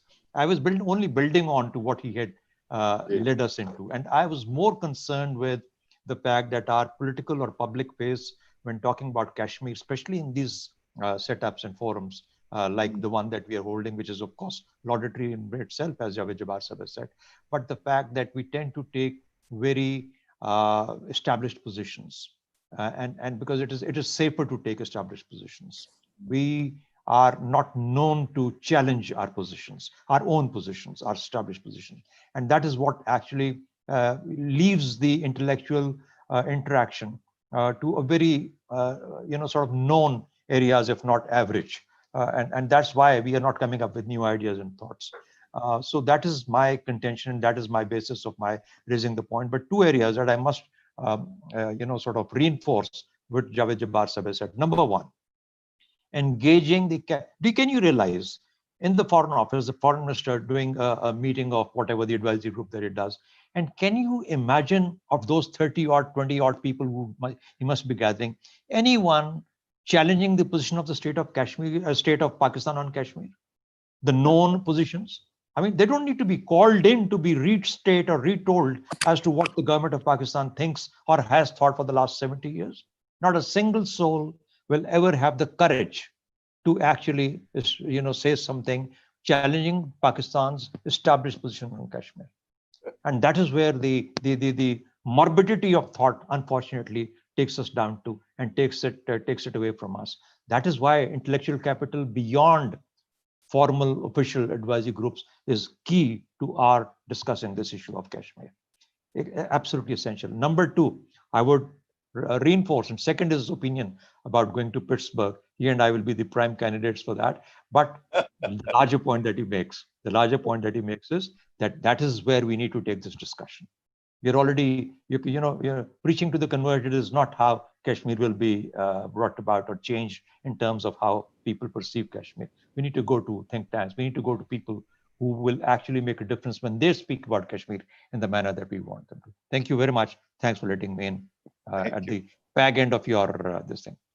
Thank you, Shahzad Chaudhry Saab. Ms. Mishal Hussain Malik, taking the cue from what Shahzad Saab has said, if I were to ask you, what would be a much more effective manner to build partnerships between civil societies within Pakistan and abroad to create this, or if I may say, to overcome this gap of awareness or advocacy, and to sort of drive this into a more action-oriented advocacy or activism to bring some kind of action from international institutes or from national institutes of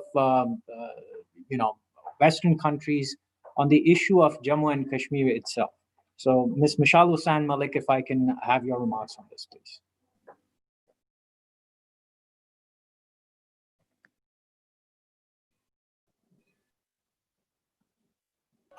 Hello? Yes, ma'am, you're audible. Yes, can you repeat the question, please?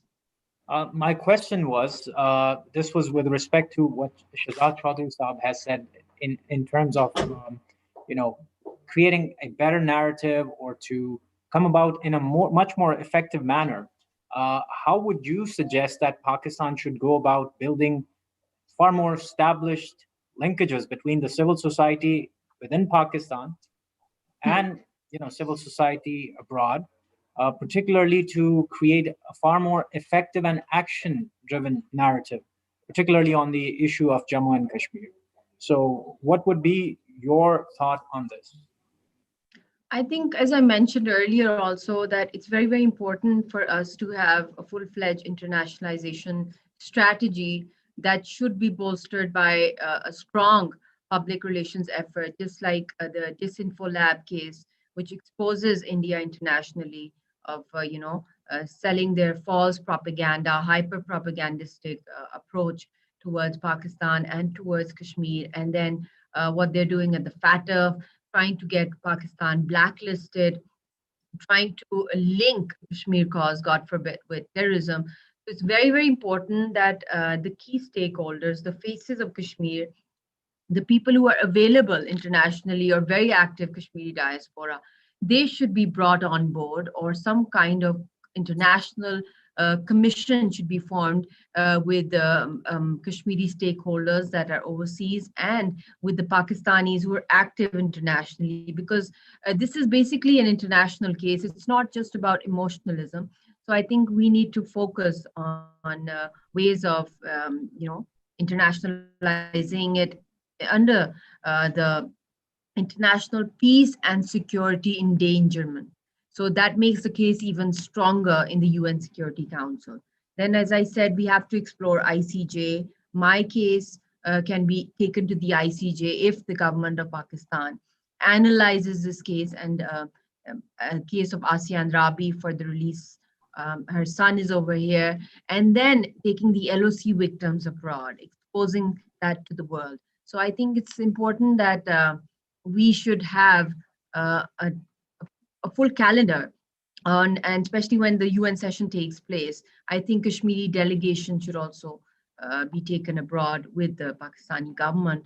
And then we need to establish, which is very, very important, a strong legal document from the Pakistani government against this lawfare and the actions that they will be taking.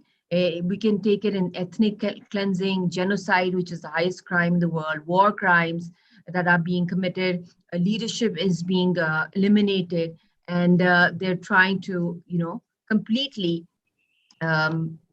eliminate the Kashmiri people. So these are factors that need to be lobbied. And yes, which is one point which I missed in my previous answer, was that we need to lobby for a special Kashmir envoy at the UN. And government of Pakistan should also nominate Kashmir envoys from within the Kashmiri diaspora that should be sent abroad. And Kashmir Committee, Shahryar Afridi is a nice person, but I think on principle, Kashmir Committee should be represented by a Kashmiri stakeholder. That is my personal opinion. And Kashmir envoy from the UN is very, very important. And it's already late, and getting an observer status for the Kashmiris. The Kashmiris should be allowed to present their case along with the Pakistanis together, hand in hand. Thank you so much, Ms. Mishal Hussain Malik. Unfortunately, we're really short on time today. Senator Javed Jabbar, I'd like to have final thoughts from you. I wish I could have, had some more time to entertain a list of questions that I had before myself. So, Senator Javed Jabbar, if you could share your final thoughts, and then we'll move on to vote of thanks from President Dupree. Thank you, Osama Saab. I think, we have benefited through this interaction by, first of all, recalling some basic aspects of fact and record. That's one very vital contribution that this webinar has made. Second, multiple very constructive, practical suggestions have been made on how Pakistan can improve what it is doing upon. And one must remember that Pakistan has paid a very high price, taken from the blood of people who have martyred themselves fighting for the rights of the people of Jammu and Kashmir, to economic cost, to diplomatic cost, to national cost. So Pakistan has never hesitated. However, in 2021, we face this crucial choice of either repeating what we have done in the past, or learning from the new technologies of the 21st century, the new ambience, the new possibilities, and giving a new momentum, increasing our capacity to use existing media and existing networks to a much greater extent than we have done in the past. And it's not a question of a cost of billions. It can be done. It is within Pakistan's capacity, diplomatic, economic, communications capacity to do it. And I cannot but help reciprocate the Air Vice Marshal's very fond expressions of sentiment, fully reciprocated. I just want to point out that with regard to the public diplomacy group constituted by the foreign minister, I made the error of accepting the membership of that group. We met only once so far 7 months ago. And because that was not the appropriate forum to begin a discussion of what are the strategic options for Pakistan's policy on Kashmir in the future, one did not raise it at that time.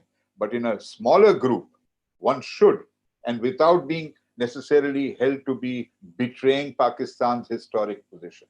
We need to take stock of changed objective realities and make our policy effective without abandoning our basic commitment to justice for the people of Kashmir. And it can be done. Thank you. Thank you, Senator Javed Jabbar. And on this note, I will request President Dupree, Brigadier Rashid Wali Janjua, for his vote of thanks. Thanks, Osama. So it's very difficult to say anything after the doyens of Pakistan's strategic thought like Senator Javed Jabbar and AVM Chaudhry have spoken. But I would nevertheless like to extend my vote of thanks to all the distinguished panelists, including Mrs. Mashal Malik, AVM Chaudhry, Senator Javed Jabbar. We are indeed very thankful. And sir, let me reassure you that Islamabad Policy Research Institute has recently reinvented itself to become associated with National Security Division. And we are actively engaging with the foreign think tanks and international academia. And I was very glad that this point was raised by both Senator Javed Jabbar and AVM Chaudhry about the need for preaching the not so convert in the international academia. So those efforts are afoot, and I'm sure we'll go that way. Some very important takeaways we learned here, sir. For example, the need for extending the lawfare aggressively through an advocacy group, and a long-term strategic Kashmir policy that was given by Mrs. Mashal Malik. Then very important insights from AVM Chaudhry about wars only coming in political vacuums and need to give a proportionate response till the time the last resort comes. And a very important thing was about maintaining the integrity of Kashmir, because if we start treating it as a issue of 6 subsets, then we are indeed diluting its importance. And therein is linked the very emotive and sensitive issue of Gilgit-Baltistan also. Senator Javed Jabbar's cornucopia of intellectual insights included the need for public advocacy and the use of media and building of internal sinews through a transformative national effort, because unless we reinvent ourselves, we reduce the polarization and we present a united front and create those intellectual tools so as to convince the world about our Kashmir cause, we'll not be able to make much difference on international level. And the most important insight, sir, from Senator Javed was the need to change the global opinion and the state policies. So these are two not mutually exclusive but interlinked things, and I think it will definitely need some doing on our part to achieve that. And with this, sir, I once again thank you very much, and let me tell you that each one of these insights would, after a little more introspection, find traction here with all the policy making hubs that we are privy to and are privileged to convey our recommendations to. So thank you very much, sir. Thank you once again to our panelists for having participated in today's webinar. We wish you a good day ahead. Bye-bye.